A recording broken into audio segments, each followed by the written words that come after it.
Become a sustaining member of the Commonwealth Club for just $10 a month. Join today.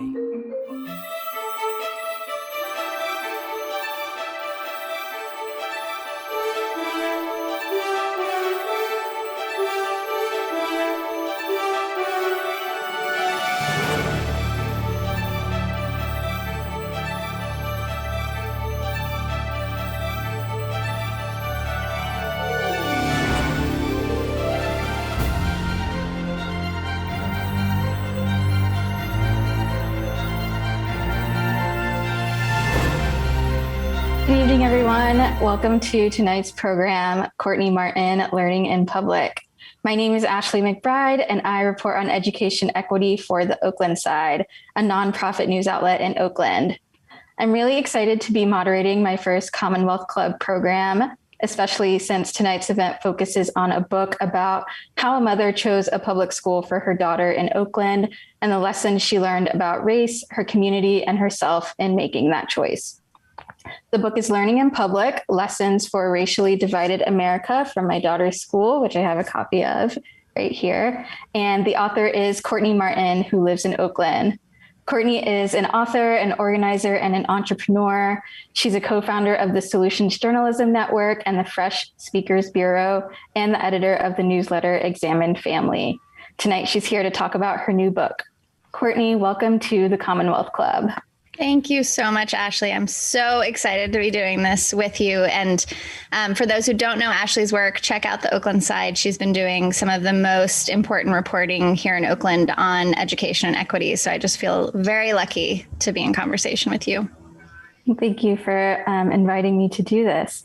So before we begin, I want to add that while this program is virtual, the Commonwealth Club is doing safe in-person programs as well at its headquarters across the Bay in San Francisco. To learn more about upcoming programs and to find out how to be a member of the club, visit www.commonwealthclub.org. And one more housekeeping bit before we get started. If you have a question for Courtney or me tonight, please use the YouTube chat feature. Those questions will be submitted to me throughout the program, and I'll try to ask as many as I can during our talk and at the end. So let's get started. Courtney, I finished this book last week, and one thing that was clear to me early in reading it, that as a Black woman who doesn't have children, I'm not exactly the target audience for this book, but that doesn't mean that it's not important. I really enjoyed it. Can you talk a little bit about who you wrote this book for and why? It's such a good question. I'm really glad that you still enjoyed it. I have heard from particularly friends who don't have kids. They're like, I never thought I would care so much about like school meetings. This is like, if you'd told me about it, I would have been like, this is going to be really boring, but I'm actually riveted. How did this happen? Which to me is like the highest compliment. And, you know, we have not all been parents, but we've all been schooled, right? We all have an educational experience. So that is a deep part of this book's journey, is just reflecting on our own school experiences. What is a school? How does it influence who you become as a human? Those like deeply foundational questions. But, you know, on the surface level, I absolutely wrote this book for white and or privileged parents, Asian American parents, folks who have the resources, the sort of like freedom, the time, the energy to choose schools. And that's like such a catchphrase, which I'm sure we're going to get into, but school choice is not as simple as it seems, right? So I really, really wanted to address white folks, privileged folks, especially white mothers. I'm really interested in addressing the ways in which white mothers have a lot more power than they necessarily own up to, and how politically important that is. But I was also trying to be in deep accountability to folks of color, to educational activists and organizers and writers and journalists who've been covering this ground for so many years. So while the book is addressed really to white and or privileged parents, it feels important to me that it's deeply in conversation and useful to folks of color who have been trying to move this movement forward. And I think at many times haven't felt like there's a resource to point to say, you know, go get your people, like white people need to organize together. White parents need to have these conversations with each other. There's a certain kind of exhaustion, I think, that comes with trying to get white folks to think more critically about some of their choices around education. And so I'm hoping this book will be of use to a lot of people who've been doing this work for many, many years. Mm-hmm. Right. I'm glad you included that piece about accountability, because I will also add that before I started the book, when you first approached me about doing this event, I was a little bit skeptical when I learned about the premise of the book. It's about a white woman choosing the school up the street for her daughter. And I was hesitant to be a part of what sometimes happens when white people receive praise or adulation for not being racist. Can you talk a little bit about that perception? And you were trying to avoid that as well, right? Yes, I love the way you put that. Right? Yeah, that's one of the challenges and the sort of the paradoxes inherent in putting this book out into the world is. I deeply believe, because I experienced it myself, and I've seen it in so many movements, not just this one, that social proof, the idea that like you actually do need other people who you think to yourself, like, well, people like me do things like this, that it is a profound kind of amplifier effect for social movements, right? We really do need people to see people like them doing something that they perceive of as risky. Whether it's actually risky or not is an important question. But white parents think that sending their kids to Black and brown Title I majority schools is a risky thing. Most of them do. So how do I provide that social proof that in fact it's like a deeply enriching and interesting and wonderful experience, while also making clear that this is not about me being brave. This is not about me saving anyone. This is not about my child being some magical human who, entered this school. It's about the fact that we know systemically, structurally, culturally, when white people show up at schools, resources follow. We know that integrated schools, and this is the research of Rucker C. Johnson, there's a dose-response relationship. The earlier kids of color are in integrated schools, and the longer they're there, the better they do in school, the more lifetime earning potential they have, the longer they live even, which is insane.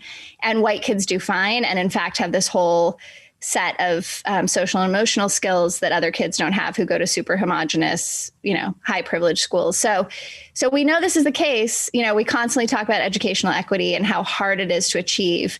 But as Rucker C. Johnson says, the medicine that is integration works. We actually know it works. It's just our refusal, especially white and our privileged parents' refusal to administer it that means that since Brown v. Board, we've never actually done this for a concerted amount of time. And the peak of integration was in 1988, which a lot of people don't realize. Our schools, I'm guessing, will be even more segregated than ever coming back this fall because of private school folks. Like a lot of people left public schools to go to private schools who had the resources. And then you have a lot of Black families who understandably really enjoyed homeschooling and felt like it was good for their kids and they're going to stick with it instead of going to public schools. So it remains to be seen. But this is all to say, I think what's important to me is kind of how do I provide social proof? How do I provide a model for white folks of, as I say, learning in public, of like trying to actually walk your talk and be vulnerable about the ways in which that feels challenging and confusing and uncomfortable, but also, that I am not here to get a cookie. I'm not here to, and in fact, like the further away I get from the actual decision, the weirder it seems that it ever seemed in any way brave or strange. Like, I'm like, what? This is so weird. I get to be part of this like beautiful school community. My kid gets to be a part of it. Of course, there are, struggles just like at any school community, but like, which is part of why I wrote the book when I did, because I was like, I think I'm going to forget what this even felt like. Like once you step outside of the matrix, it's like very hard to remember what it felt like inside the matrix, where you thought you had to get into like one of three schools or you were going to die, which is really the mindset of so many white and privileged parents, not just in Oakland, but all over the country. Mm-hmm. There's so much that you mentioned that I'd like to get into tonight. But we'll start with language. So the book is written pretty chronologically, and the first section is called Choosing, when you write about going on school tours, having conversations with other parents about their choices. And I want to dissect some of the things that you heard from these other white parents and how those words and phrases can perpetuate segregation and stereotypes about schools. And so one thing that came up is the idea that purposely sending your child to their neighborhood school because you believe in integration is making your child into an experiment. and another parent told you, you have to separate your ideology from your parenting. I found those phrases to be really uncomfortable. Can you talk about what you found unsettling about the way parents talked about schools and school choice? Yeah, I mean, that was one of the things I'm trying to do in this book is make very plain and very visible the way white and privileged folks do talk about schools. And this is at birthday parties. This is on playgrounds. Elizabeth McCrae Gillespie, this historian, has this amazing book called The Mothers of Mass Resistance. That's about post Brown v. Board. We think of these like big, bad white male judges who are chipping away at Brown v. Board, but actually the resistance to Brown v. Board was often upheld by mothers, just like me, who went to PTA meetings, talked about miscegenation, talked about all the things that, white parents should be scared of, and really did this like ground campaign to make sure that integration didn't happen. So I think a lot about how could I be a constant gardener in this moment of desegregation? How can I be a constant gardener, even of not just like send your kid to a Black and brown Title I majority school, but just stop talking about schools you don't know anything about as if you did. Don't say that's a bad school if you've never set foot on it, never interacted with the teachers or parents there. There's this presumption among white and privileged people that, is blatantly racist, obviously, but comes off as quite innocent when it happens in these moments at birthday parties or playgrounds, right? It's just like chit chat about, well, that school wasn't a good fit for my kid, or that school seems very chaotic. Chaotic is like a huge buzzword I heard quite often to describe Emerson, the school that my kid now goes to. Rough is another sort of coded word that's often used. So anything that you can do for anyone listening, you may not want to choose to send your kid to a school like this. You may not even have a kid, right? Or you may be a grandparent or something like that. But anything you can do to stop perpetuating that culture of talking about schools that you don't know anything about as if they're bad, even if you have no firsthand knowledge of them, would be fantastic. And I promise you, if you think about your own context and the places that are talked about as bad schools, they will be Black and brown schools. Like there's very little chance that anyone listening lives in a region where that kind of language is put on top of a predominantly white, predominantly privileged school. So, just stop feeding that machine at the very least as a choice that would make a big difference. The question of like, will people who are listening or reading this book actually send their kid to integrating schools is a high bar, and one that remains to be seen. But I feel strongly that even if people just had some intellectual humility about what they actually know about the schools around them, and then stop talking about it like they knew more, that would be a big step. Mm-hmm. When I was reading that, one thing that it revealed to me was that for some white and privileged progressive parents, they see integration as an idea that they might think is good and an idea that they hold, but it's for someone else to figure out, and that they shouldn't have to give up any privilege to achieve equity. Yeah. I think it also reveals this misperception that you alluded to earlier, that integration or sending your white child to a Black school is automatically going to be a positive for the school and for the Black and brown kids that go there. But for your white child, they're going to suffer, and it's going to be a sacrifice. As you mentioned, that's not the case. Research shows that white students also benefit from attending racially diverse schools. So can you talk about some of the things that you and Maya, your daughter, gained from Emerson? Yes. I'm such an Emerson stan. Like, I stand so hard for Emerson at this point. There's no objectivity.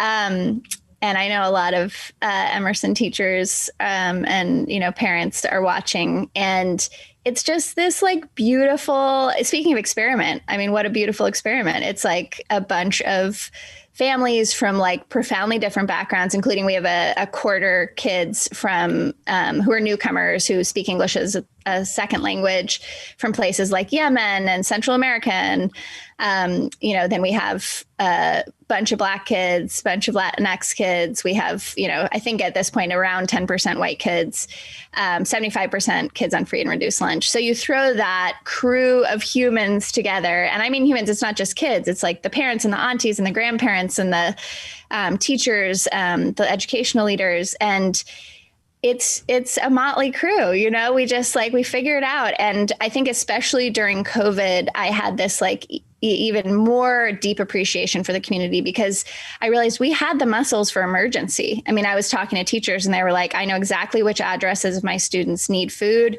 I'm not only dropping off a Chromebook, but I'm dropping off dinner, and I'm happy to do it. I'm like driving around 6 hours a day. This was like early COVID. That's the kind of people that are there. Like the quality of human is just like so beautiful. And there's a lot of joy and there's a lot of just like learning from each other. There's a lot of laughing at each other. There's imperfections and struggles like every community has. But I think to my daughter, Maya, who's going into second grade now, this will be her fourth year at the school. It's just the water she swims in. It's just what she knows. And she, has a bunch of friends from all over the city and all over the world. And that's totally normal to her, which I love. There are various kinds of names from different cultures slip off her tongue in a way that it never would mine. She's just unfazed. It's what she's grown up with. For the adults, it's more complicated, right? I'm the awkward one who's like trying to figure out, when I get paired with someone in a PTA meeting who speaks Spanish as their first language, like how is my Spanish? Should I try to speak Spanish? Should I just do English and see if we can figure it out together? Those kind of moments. And that's great. Like I need to be pushed in that way. And I just feel like for me, it's an actual visceral, lived experience of what democracy should be in America. It definitely isn't in any way, shape, or form. Like we're so far from our dream of democracy. But for me, my kids' school is the closest I ever get to living in an America that I believe is possible. That's all really, really encouraging to hear. And none of those things are reflected in Emerson's 2 out of 10 rating on greatschools.org, which you lamented throughout the book. So let's talk about rankings and ratings. What's wrong with viewing schools in that way? Well, I'd love to hear your thoughts on this too, because I know your reporting bumps up against this a lot. I know Great Schools is trying to do a better job of representing schools and is trying to think about ways in which they can adjust their reporting. As an example, when I first looked at Emerson, it was a 1 out of 10 on greatschools.org. Now it's a 2 out of 10 on greatschools.org. But you can just imagine how damning that number is for a new parent who's freaked out and trying to figure out where to send their kid to school, regardless of what their race or class background is, right? I mean, we're all pretty aware of what a 10 means, and 1 is very far from it. So we have to think differently about these numbers. They're mostly based on standardized tests. Standardized tests directly map onto socioeconomic background. Some schools, as we've seen, especially with the hard drilling charter schools, do better at helping low-income kids, do better on standardized tests. But the downside of that is you're getting a school with a very, some would even say, militarized approach to focusing on tests, to drilling kids. Some feel like it's really joyless. I've never experienced, my kid has never gone to that kind of school. I've never reported from within one of those kind of schools, but I've seen some great reporting on it. And it does seem like there's a big loss to a deep focus on the tests. On the other hand, and this is a conversation we have in our school site council at Emerson, these boring meetings that I somehow managed to write a book about, the tests matter because we still live in a country where there are gauntlets by which kids have to go through to get to the next step of opportunity. So as long as tests exist in this country, I care if other Black moms or other brown moms at my school are saying, I want my kid to be able to do well in this test so that they can get into this junior high, so that they can get into this high school. It's not my job as a white parent coming in to say, let's just forget about the tests, right? Because my kid's going to be fine. My kid could do shitty on the tests and I'm going to get her an internship potentially at like some friend's place and the passion she has. And maybe that's going to be cool for her college resume. I mean, this is all hypothetical, but it's like the social capital I have and just the economic lack of precarity means that I can have a pretty freewheeling relationship to these tests in a way that some other parents don't feel like they can. And so that's really the line that I'm trying to walk in this book is say, okay, like, I don't believe Emerson is a 2 out of 10 on any meaningful scale, but I also want to listen to the parents in my community and make sure that we as a community, not placing blame on any one adult in the room, but all of us make sure that on our watch, kids get what they need to thrive throughout their lives.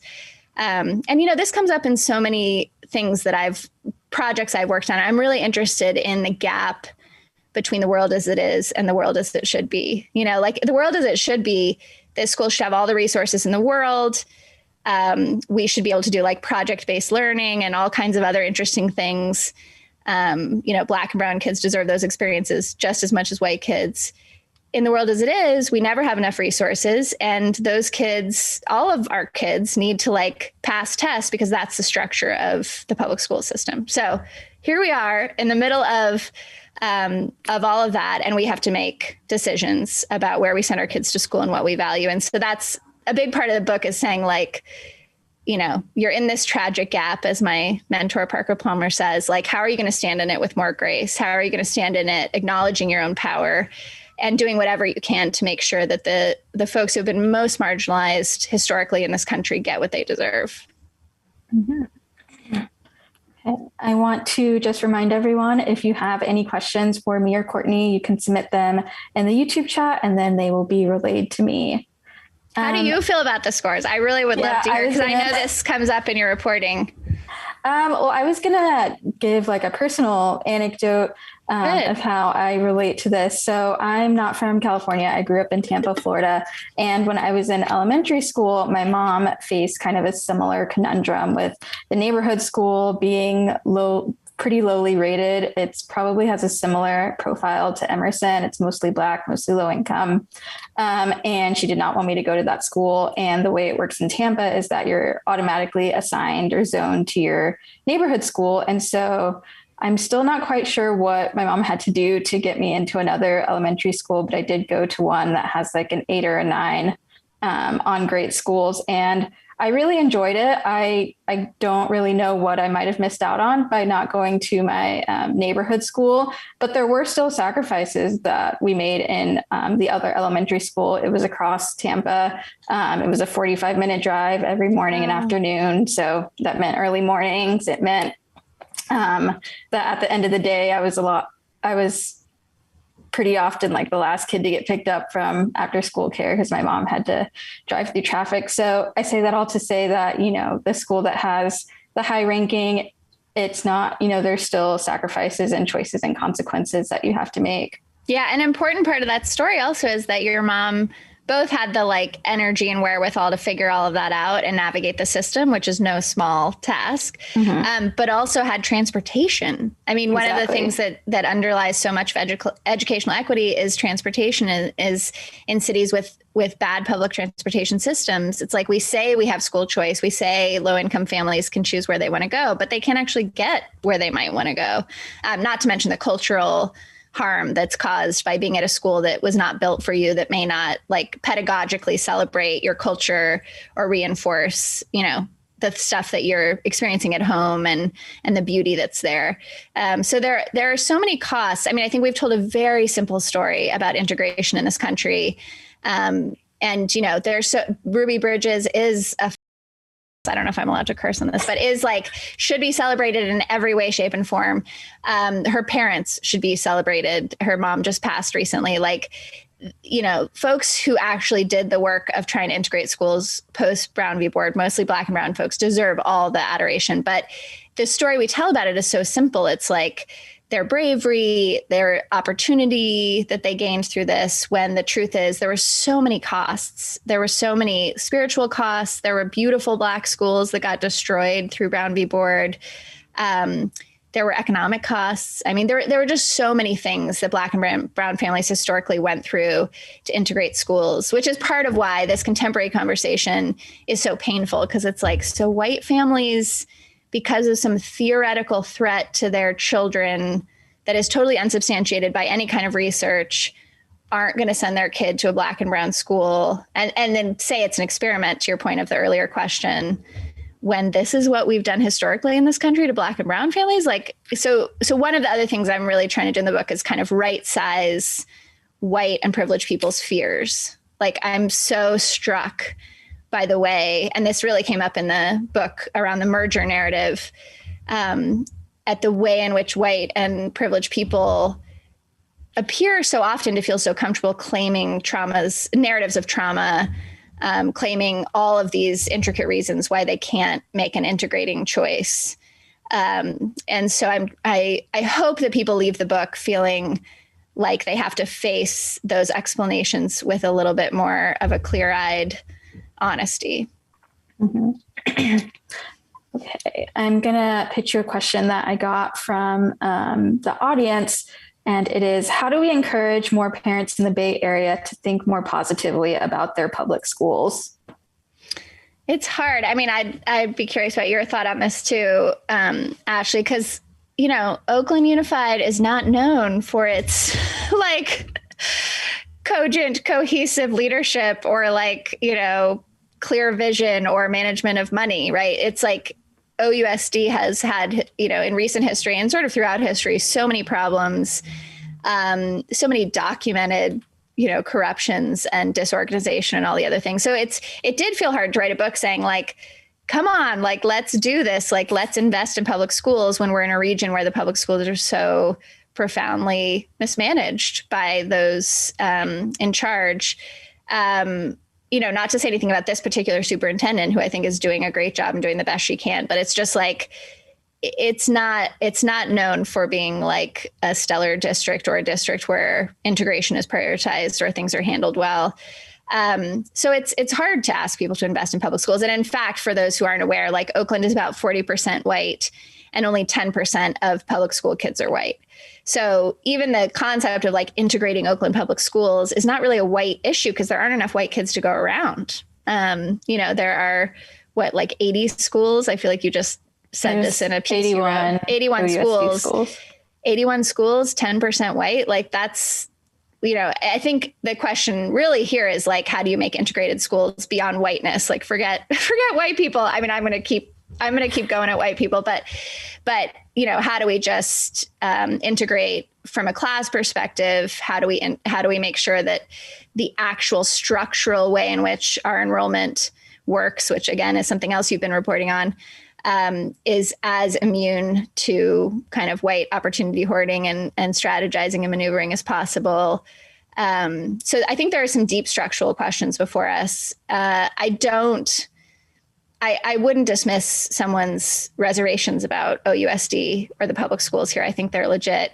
But I think, and maybe it's COVID and the sort of the year we've all experienced together, but I feel this profound urgency about public schools right now. I just feel like our democracy is so fragile, and we've seen that in the last, 5 years, and especially in the last year. And so anything I can do to feed democracy, which again, to me is a straight line to public schools where people learn how to be critical thinkers, they learn how to befriend and collaborate those unlike them. For me, that's urgently worth it, even if it's not a perfect situation. And, people, in addition to saying like, are you experimenting with your kids, will be like, well, everyone wants what's best for their kids.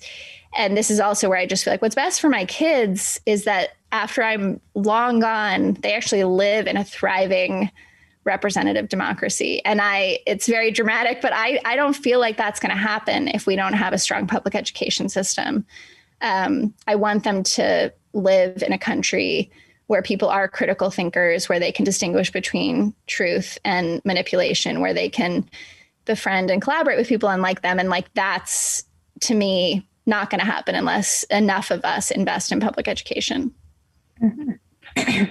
I would just add to answer the question, all of the things that you said about the district central office are true, but you can still get involved at your local, neighborhood school, and it can still be a great place for your child, as you learned, Courtney. So I guess I would advise parents to try to do what they can at their local school or the school that they choose for their children.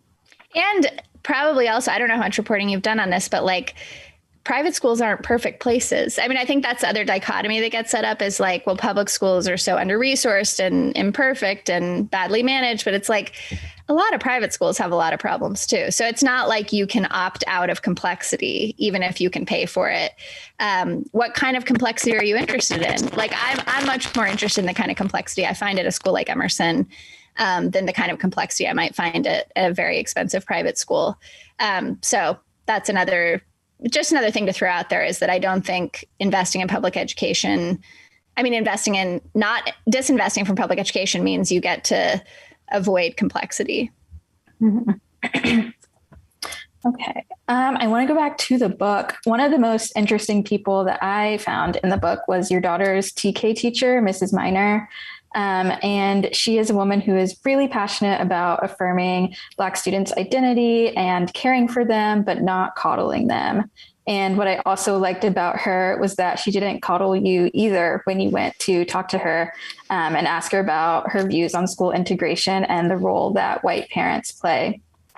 And she said to you, so you're wondering about white parents integrating schools, but did you really mean gentrifying them?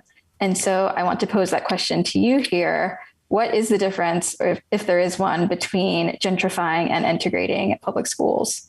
Yes. Mrs. Miner, who now is called Amma by most folks, including the kids at her beautiful preschool that she started in East Oakland, the Learning Forest, is such an important teacher in this book. Not just my kids' teacher, because she was my kids' teacher, but my teacher, which becomes like a big backbone of the whole thing. The book would not be the same without her.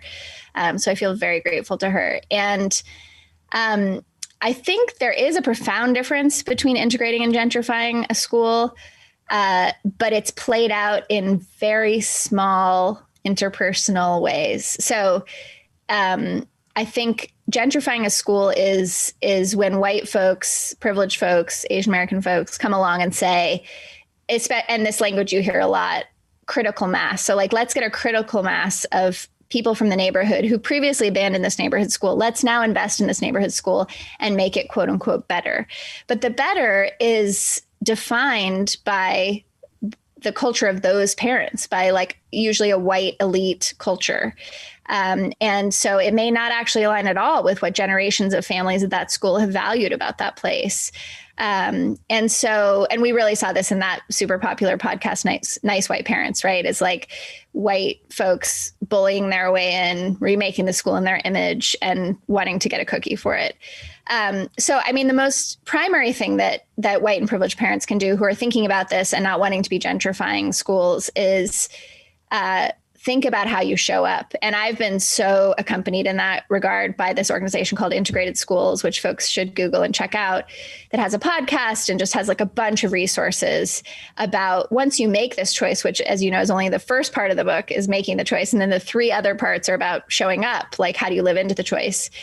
How do you do it in a respectful, humble way? And Integrated Schools talks a lot about, show up, shut up, and stay put, which became a bit of a mantra for me, complicated eventually by realizing that shutting up in some ways can be inauthentic at times, that shutting up can sometimes mean not making sure that all kids are getting what they need to thrive, and just being a voice for transparency and rigor. So like, I began to complicate that through the narrative of the book, but that's really what I think of as the difference is like, are you there to humbly be a part of the community, authentically, humbly be a part of the community, offer the resources you do have, or are you there to take over, remake the school in your image? And I think surprisingly, it can be hard for white and privileged people to feel into that difference, which is part of why the book is so textured and so vulnerable. Is I think that like this moment we're in of racial reckoning requires this kind of vulnerability about like these actual interactions, not just all like academic or like theoretical ideas about how to be anti-racist, but how do we actually show up and try to be aware of our impact on communities? That's a really good insight. I was also thinking about this question, and I can't say that I had ever grappled with it before reading it in your book, but I would say with gentrification, there's also an element of displacement, which is what you were talking about. And so I looked up the demand rates for Emerson, and it's at about 60%, which means that there are more seats available than the number of families who wanted to go to the school. And there are some schools like Chabot and Peralta and Glenview, which are all schools that you talk about in your book that the other parents are opting for, that have a higher than 100% demand rate, which means that more people request the school than there are seats. So I think if we get to a point where you have white people increasingly going to these schools and fewer Black and brown families going there, that seems like gentrification. Yeah. Well, and this is an important point for anyone listening in Oakland. Like, this is not about Emerson being some, and this is more terrible white parent language of like a diamond in the rough. Like, Emerson's awesome. So is like Prescott and Hoover and Cleveland. And like, there are 81 schools in this district, and white folks congregate in 3 or 4 of them. Right. So it's like, there are so many schools that white people interested in this conversation can check out. It's not about like Emerson in particular. And that's where I think these demand rate things come in, where it's like all of a sudden, like, this is the hot school, to your point. Like, this is a place that people have heard about through sort of the whisper network of white parenting. There are so many beautiful communities in Oakland and in every part of the country that are overlooked by white and privileged folks just because they haven't thought deeply enough about these questions of like, what do I actually want from a school experience? How can my power and privilege, instead of sort of paralyzing me, be something that I learn how to leverage and live into and learn how to use for like a greater good. I did want to throw out, just because I think it's so comprehensive and smart, is there's this organization in New York called Integrate NYC that's a youth-led movement. It's like all teenagers who are just like totally fantastic. And they have this concept of the 5 R's of real integration. So to your point of like integration versus gentrification.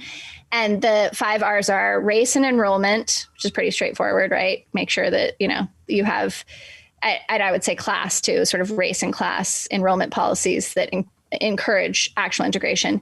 Resources, so make sure resources are distributed more evenly.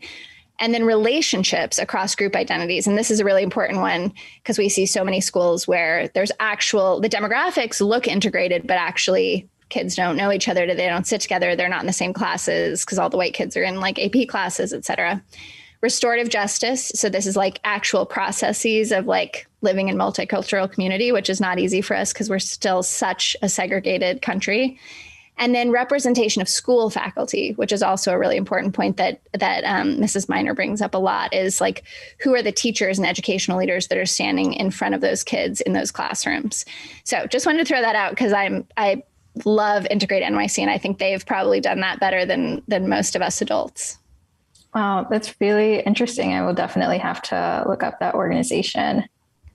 I want to talk about Brewer for a few minutes at a Brewer Middle School, because that does seem to be a school that white parents have recently discovered. And now the parents and teachers there are kind of grappling with the demographic changes at the school. So last fall, I wrote a story about Edna Brewer Middle School, and it's the school with the highest demand rate in OUSD at 259%. They got 700 applications last year for 6th grade, for a 6th grade class of about 250. But it wasn't always like that. And over the past 10 years, as the demand rate has gone up, the demographics have shifted. The percentage of white students has gone from 10% to about 25%, and white students are now the largest plurality at the school. And they've seen the Black and Asian and Latino percentages go down. And they've also seen the number of students with free and reduced lunch, which is a measure of poverty and low income, also decrease. And so I'm curious what you make of that, what you think a solution could be. And we can talk a little bit about what the parents and teachers at the school are trying to implement to try to mitigate those trends. Well, this is, and I'd love to hear you talk about your reporting, because I know you've reported on this enrollment pilot, but there is this enrollment pilot in Oakland with, I think it's 3 schools are involved, right? Yeah. 3 schools trying to sort of get ahead of the curve on some of this and say, like, how do we create structural interventions that, again, ameliorate how strong white and privileged culture is around strategizing around this sort of like whisper network of white people who tell each other like, oh, now Edna Brewer is okay to go to, like, you should really put them on your list. So I think these kind of structural interventions are super important. I also think the cultural interventions are really important. I was struck, a lot of people have read Ibram X. Kendi this year, and in How to Be an Anti-Racist, he talks about that he thinks policy has to come before culture, that he sort of sets up that linear dynamic. And I was so curious about that as I was working on my book, because I was like, Brown v. Board really was ahead of the culture, right? Brown v. Board was passed way before Americans, at least white Americans, were ready to actually think about integration. And we saw the fallout for that. I mean, we have like the heartbreaking visuals of that. So ultimately, was that a net good, or was there so much damage caused because the culture wasn't ready for that policy that it wasn't? It's an open question. I mean, it's like we're all just still living into this journey. But I wonder about that with these. I think there are districts. There's clearly Oakland does a remarkably bad job at structuring enrollment to protect against white and privileged parents maneuvering, right? So like writ large, that's got to be a net good. But I do think, I still believe in doing the cultural work and the policy work hand in hand. I think like we should change how enrollment happens in Oakland, but I think we also have to keep peeling back the layers of this like theoretically progressive city and saying like, how is it that we all are so identified with progressive values and with equity and with anti-racism, and yet we continue to stand by while, the reading rates for Black kids in our city are so profoundly bad. Like that, what sense do we make of that? Like that has to be a cultural and even like I would argue a spiritual and collective question. But I'd love to hear you, like, how do you think that intervention is going, and how do you think about culture versus policy and kind of the order of those things? Right. So I'll start by briefly going over how enrollment works in OUSD. Essentially, you rank the schools that you would like to go to, and then Oakland Unified gives you a priority based on a few different groups. So if you have a sibling that goes to that school, your child will have a higher chance of getting in. If you live in the neighborhood, that's like the next highest priority around a school, you have a higher chance than getting in than if you don't live in the neighborhood. And then if you live in Oakland, you have a higher chance of getting in than someone who doesn't live in Oakland. So there is, even though OUSD does have school choice and you can choose to apply to any school you want, there is a neighborhood priority. And these enrollment pilots that Edna Brewer, Sequoia Elementary, and Chabot Elementary were trying to do was they wanted to give a priority to students from low-income Black and Brown neighborhoods. And so they ran that pilot this past enrollment cycle, and they did see that they accomplished what they set out to do, which was offer more seats to students from low-income Black and Brown areas of Oakland. But I think that, it's a pilot. It's not going to make systemic change. It's just offering a few dozen seats to a few students in different areas of Oakland. And one thing that I heard from the teachers and parents at Brewer who designed their pilot was that what they came up with in the end was a compromise. They initially wanted to preserve like half the seats in their incoming class to low-income Black and Brown students, or they wanted to give those students a priority above the neighborhood priority. And that did not go over well with the white and other privileged parents who were able to buy into that neighborhood to get into that school.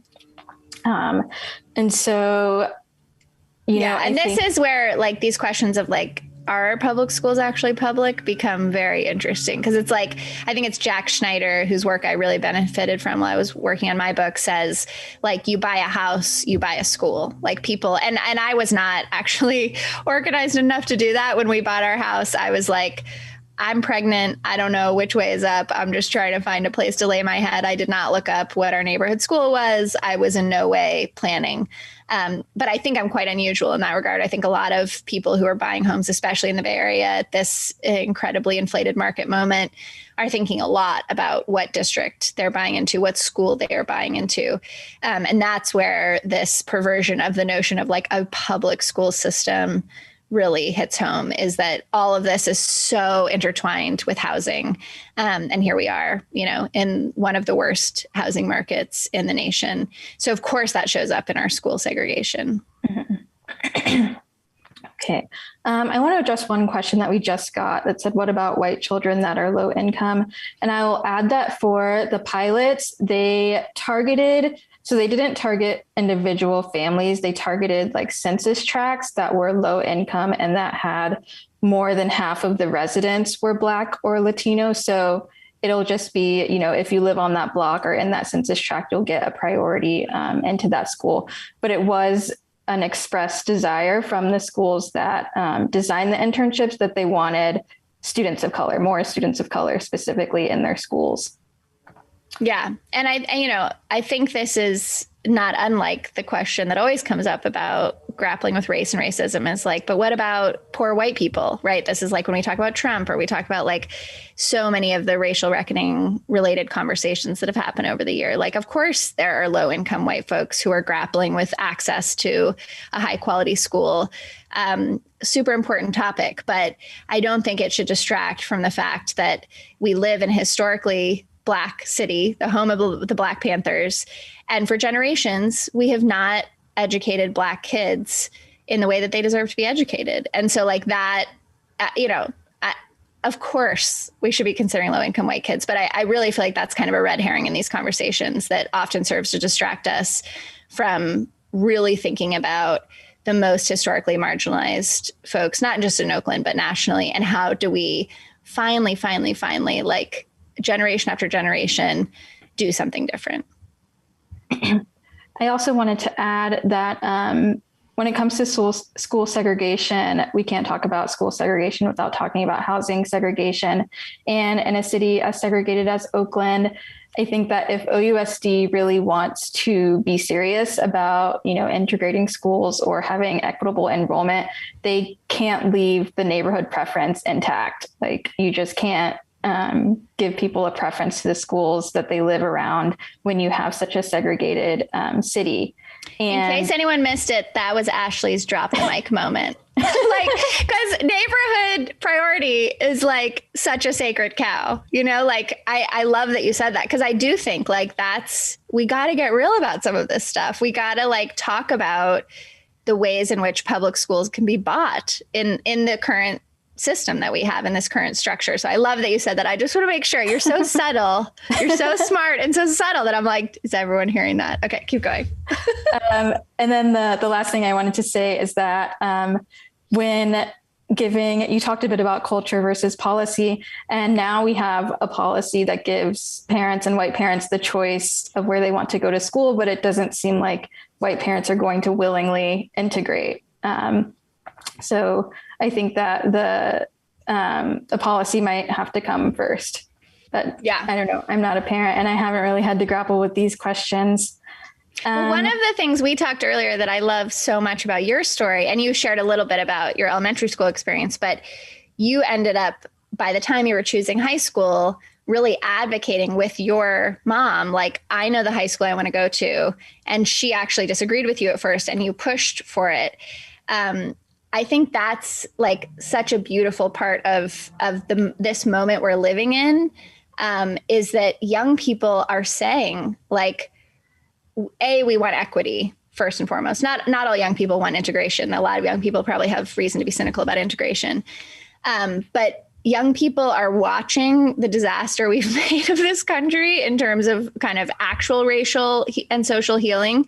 And they're saying like, we want something different. And including, I think, a lot of, Black and brown kids saying, I'm not aspiring, like, I'm not going to spend my whole life and all my, energy and emotion and love on reaching this white ideal that is tied up in so many of these, the the great schools numbers and the Ivy League expectations and all of the things. Like, I'm interested in carving my own path that includes being a part of communities, whether multiracial or beautiful Afrocentric, communities where like my values are mirrored, where my excellence is easily seen by the leaders and educators around me. So I loved hearing about your own advocacy as a teenager. And that's one of the things that's given me the most hope as I was reporting on this book, is just all these young people who are so much more clear about what's going on in this country than I think I was in high school.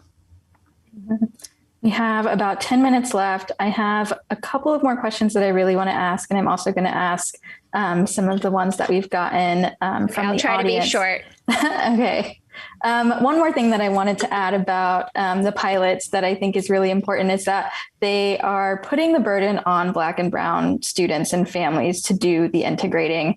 And that's a burden that and I'm speaking as a Black woman who is the daughter of someone who was bused to white schools to integrate them. That has been a burden that Black and Brown families have carried for decades. And so these pilots don't really change that. Thank you for saying that. I think that's so important. Okay. And let's see, I guess I'll ask a question from the audience. Someone asked, have you developed friendships with parents at your daughter's school as your daughter has? Yes. I mean, the simple answer is yes. But I find my ability to create friendships is far more fraught than hers. And that's, about adults being a lot dumber about multiracial, multi-class friendship, especially adults who didn't go to integrated schools. I think one could argue I went to an integrated middle school and high school to some extent, but my elementary school was very white, like predominantly white. And so I often think about how all of this would feel if I'd had a different kind of elementary school experience, which is, as we know from all of the research, is so foundational to how a kid, how their brain is wired, how their body actually knows how to show up in spaces. I mean, it gets pretty corporeal. It's like very clear that my kid can show up on a playground where there isn't a white kid in sight and feel very at home and make friends with kids that don't seem to appear to look anything like her. Like, that's just what her body now knows how to do. And I think because of the work of people like Resmaa Menakem and others, like, I've been very interested in how white bodies, just like that have been in segregated spaces, don't really know how to be a multicultural community, my own included. And so that's part of the book too, is kind of both being really open to and having some great friendships with other parents, but also being very critical of my own capacity to do that authentically and kind of to like read the different layers of my own expectations of other people. One more question from outside of California, actually, from the audience. They said, I live in an 88% white Northampton, Massachusetts, which isn't a city, and there aren't any majority Black or brown schools for white parents to consider. There are majority Black and brown schools in nearby towns, though, and my white family is considering those options. I wonder your thoughts about moving to one of these towns and fully immersing economically into the environment versus simply driving one's white kid to the school there. Fascinating. Wow. Ashley, I don't know if you have thoughts about that. That's really interesting. I know Northampton, beautiful place, beautiful humans there that I know and love. I'm trying to like feel my way into this difference. I mean, certainly there's no way to get away from being an outsider if you're driving in. But I actually think there's no way to get away from being an outsider if you move there. Like, I sort of end up feeling you're if you do, you're if you don't, and you're blessed if you do, you're blessed if you don't. Like, it's about how you show up in the actual school community. I think proximity to the school is special in so many ways. And like, there could be some real benefits. Particularly if you're the kind of family that would get involved in things outside of the school. Like, would you be a part of civic organizations? Are you like a person of faith that would go to like religious institutions where you would also see folks that are families at your kid's school? Like, the more intertwined your lives become, obviously, the more just joy and good energy flows to like create those friendships and like really do the thing. But I also just think that like by by way of white skin privilege and economic privilege, which is what it sounds like is going on here, you'll always be an outsider to some extent. So I wouldn't make the move thinking somehow that's going to erase that difference or kind of boil down the complexity. But Ashley, wondering if you have any thoughts about that question. I would say move there, but not just for the school, but because you're currently living in a city or a town that's 88% white, and that's not reflective of the world around us. So I would be in favor of moving there so you can, immerse yourself in a more diverse city and have your kids in a more diverse school. Great answer. We should start our own advice show, Ashley. Just 1-800 Courtney and Ashley. Okay, let's see.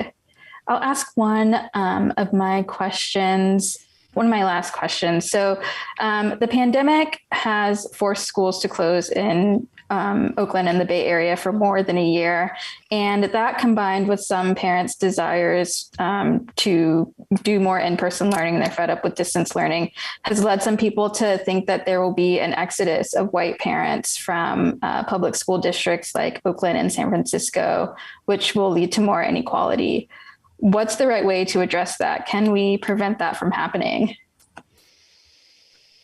Can we prevent that from happening? No, I mean, I think we're on a train. We got to keep riding it. But, and I don't think we know till this fall. I mean, I've been having a lot of conversations with folks at my school, and it's like, we go back on Monday, which is crazy. I can't believe that's already happening, but we go back on Monday. And by the way, my oldest will be going to second grade, her fourth year at the school. My youngest is going to start kindergarten. So I'm going to have 2 kids at the school. And I think a lot of teachers and educational leaders just feel like we got to show up on the first day and see what we're dealing with. I mean, there's such profound economic and emotional and obviously physical health implications of this last year. And we'll have to do some assessing when everyone is on site to be like, what are the needs? What can we do for folks? I know the COVID funding that filtered down to our site from the federal government is making a huge difference. There's a bunch of stuff that we were trying to figure out how to fund that is going to be funded for this year by those COVID emergency dollars. That's not a long-term solution to our lack of resources, but I'm feeling very grateful about that. And, there's a lot of complexity to this because it's not just, I mean, certainly there are white families who had the economic privilege to buy into private schools, which have, infectious disease specialists on staff and big, beautiful wedding-like tents outside and all the resources to make going back to school happen. And those that are even more elite that are doing kind of the bespoke pod thing forever because they're like, oh, I get to design this myself. But the other thing is there are a lot of Black families who are not going back to public schools, who've said this homeschooling thing actually works better for us and our kids. Our kids are learning to read at a faster rate. Black families and brown families have been underserved for a very long time by public schools. So I think a lot of them, after this year of experiencing what it's like to be in a little bit more control of their kids' learning experience, want to keep doing that. So it is complex, and I don't know. I think it remains to be seen. I don't know if you have any predictions about that yourself, Ashley, from your reporting. I also would like to wait and see until we have the hard numbers. I've heard anecdotally and seen in conversations like on Twitter and elsewhere that people are fed up and want to leave the district, but I do think it remains to be seen what will actually happen in the fall. There's one more audience question that I'd like to pose to you. And they said, you mentioned that your local public school got you as close as you have been in participating in the American democratic vision. What is it about schools that makes that happen? Schools are such beautiful places. Kids are so beautiful. One of the great joys of reporting this book is just I paid such close attention to children. I've always paid attention to my own children, but to pay attention to a bunch of kids at my kids' school and kind of get to watch what lights them up and seek out their special gifts and talents. I mean, there are a few kids I have fallen madly in love with that are not my kid. And, I love my kids to death, but it's just such a beautiful privilege to be near children and to get to watch them and appreciate them. And that's what teachers and educators get to do. I mean, no one goes into teaching unless they get that and they love that sacred experience of watching children become who they are. So I think that's, I mean, as cheesy as it sounds, like that's the beauty of schools. It's kids. I mean, it's all the adults that are screwing it up. It's all the adults that have led to such profound inequities. When you really listen to what kids are saying about what they want from schools and what they enjoy, and their own very innate curiosity for learning and all the rest of it, it's pretty straightforward and it's gorgeous. So I guess it's just kids. I think kids have the most to teach us about how an actually functioning democracy would work. Awesome. I think that's a really good place to end. We are at 7 p.m. So I think that wraps up our time. I want to thank you, Courtney Martin, for joining us for today's Commonwealth Club program. And I want to encourage everyone watching to check out her book, Learning in Public, Lessons for a Racially Divided America from My Daughter's School, which is out just today. Is there a particular place that you want people to buy from? Bookshop.org helps get it through indie bookstores. If you have a local indie bookstore, that's like obviously wonderful to feed those important places of business in all of our local communities. And you can subscribe also to my Substack newsletter. It's called Examined Family.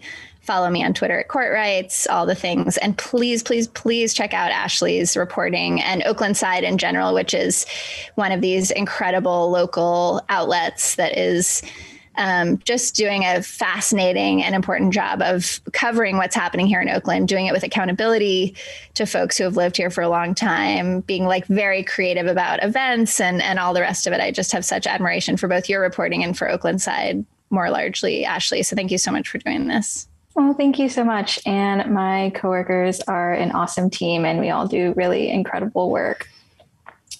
So lastly, this program will soon be placed on the Commonwealth Club website at www.commonwealthclub.org, where we encourage you to view it and share it with your networks. I'm Ashley McBride, and this Commonwealth Club program is now adjourned.